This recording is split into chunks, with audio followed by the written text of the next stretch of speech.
কওকচোন কালি ঘটনাটো কি হ'ল? যোৱাকালি মই জিন্দা বজাৰ গৈছিলোঁ। এটা ৰাস্তাৰ বাতৰি সংগ্ৰহ কৰি উভতি অহাৰ সময়ত জিন্দা বজাৰত মই এটা পাণ দোকানত পাণ খাই আছিলোঁ। তেতিয়া আব্দুল হাফিজ নামৰ মানুহজন আহিছে। আহি মোক সুধিছে, আপোনাৰ নাম কি আছাদুৰ ৰহমান নেকি? মই কৈছোঁ হয়, মোৰ নাম আছাদুৰ ৰহমান। তো ক'লে, মোৰ বাতৰিটো আপুনি সংগ্ৰহ কৰিছে নেকি? মই কৈছোঁ কোনটো বাতৰি?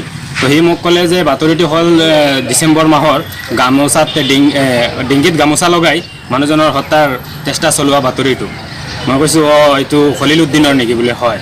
মই কৈছোঁ মইতো এইটো আপোনাৰ এজাহাৰৰ ওপৰত ভিত্তি কৰি মই প্ৰচাৰ কৰিছোঁ।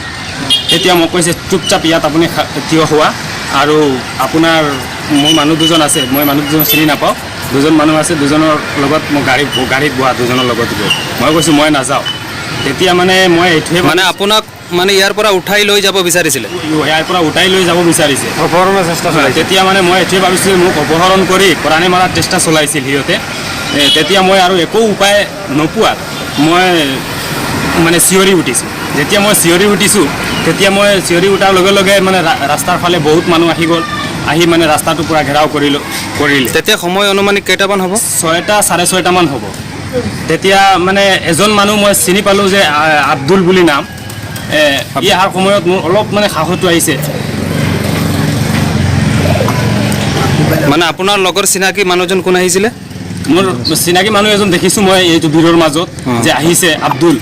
তো আব্দুল অহাৰ লগে লগে আব্দুলে সুধিছে কি হৈছে। তেতিয়া আৰু এজন উভতি মানে আৰু এজন আহিল, জাবিৰ আহমেদ বুলি নাম। তো দুজনক মই দেখিলোঁ। মই ক'লোঁ এনেকুৱা মোক সিহঁতে গাড়ীত উঠাব কৈ আছে। তেতিয়া সি দুজন অহাৰ পিছতো সি মানে বহুত গালি মোক দিছে, আৰু পিছত আৰু মৃত্যুৰ বাবুকি দিছিলে নেকি? মৃত্যুৰ বাবুকিও দিছে মোক। ডাইৰেক্ট মোক গাড়ীত উঠাই লৈ যাবলৈ কৈ আছে সিহঁতে। আব্দুল হাফিজে মানে আপুনি তেখেতৰ মানে বিৰুদ্ধে নিউজটো সম্প্ৰচাৰ কৰাৰ কাৰণে? সম্প্ৰচাৰ কাৰণে মই অকলে কৰা নাই, বহুত ৱেব পৰ্টেলে কৰিছে, লগতে বহুত প্ৰিণ্ট মিডিয়াও কৰিছে। আৰু সি মানে মোক কালি অকলে পাই মানে মোক টাৰ্গেট কৰি লৈছে, প্ৰাণে মাৰাৰ চেষ্টা কৰিছিল কালি। তো এই বিষয়ে আপুনি এজাহাৰ দাখিল কৰিছে নেকি? মই এতিয়া মোৰাজাৰ আৰক্ষীত এজাহাৰ দাখিল কৰিছোঁ। যে গণতন্ত্ৰৰ চতুৰ্থ স্তম্ভ আজি সুৰক্ষিত নহয়।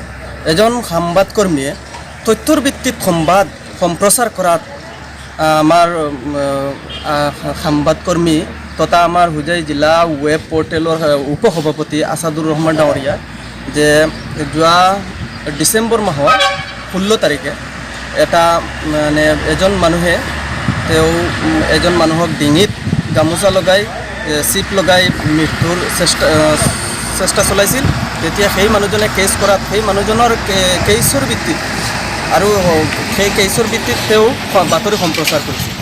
যোৱাকালি সেইটো বিষয়ত মানুহজন অফেণ্ডেড হৈ আমাৰ সেই বাতৰি সম্প্ৰচাৰ কৰা আছাদুৰ ৰহমান ডাঙৰীয়া 4 বাজি আনুমানিক 4 বাজি তেওঁ গৈছে তাতে বাতৰি সংগ্ৰহ কৰাৰ কাৰণে। উভতি অহাত আনুমানিক 6:30 মান বজা হৈছে। তেতিয়া অহাতে এন্ধাৰৰ সুযোগ লৈ সেই মানুহজনে আৰু 2-3জনমান অচিনাক্ত দুৰ্বৃত্তৰ সহযোগত তেওঁক গাড়ীত উঠাই অপহৰণ কৰি তোৰ চেষ্টা চলাইছিল। মানে সাংবাদিকসকলক প্ৰশাসনে মানে সুৰক্ষা দিবলৈ ব্যৰ্থ হৈছে নেকি?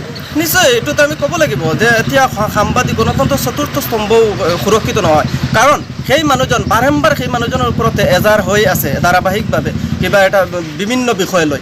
আমি শুনা পাইছোঁ এইটো তদন্ত হ'লে ওলাই যাব, তদন্তৰ আওতাত আহিলে ওলাই যাব যে সেই মানুহজন অবৈধ অস্ত্ৰৰ সৰবৰাহ কৰে, আৰু সেই অবৈধ অস্ত্ৰৰ ভিত্তিত তেওঁক একবাৰ গ্ৰেপ্তাৰো কৰা হৈছিল বুলি আমি শুনা পাইছোঁ।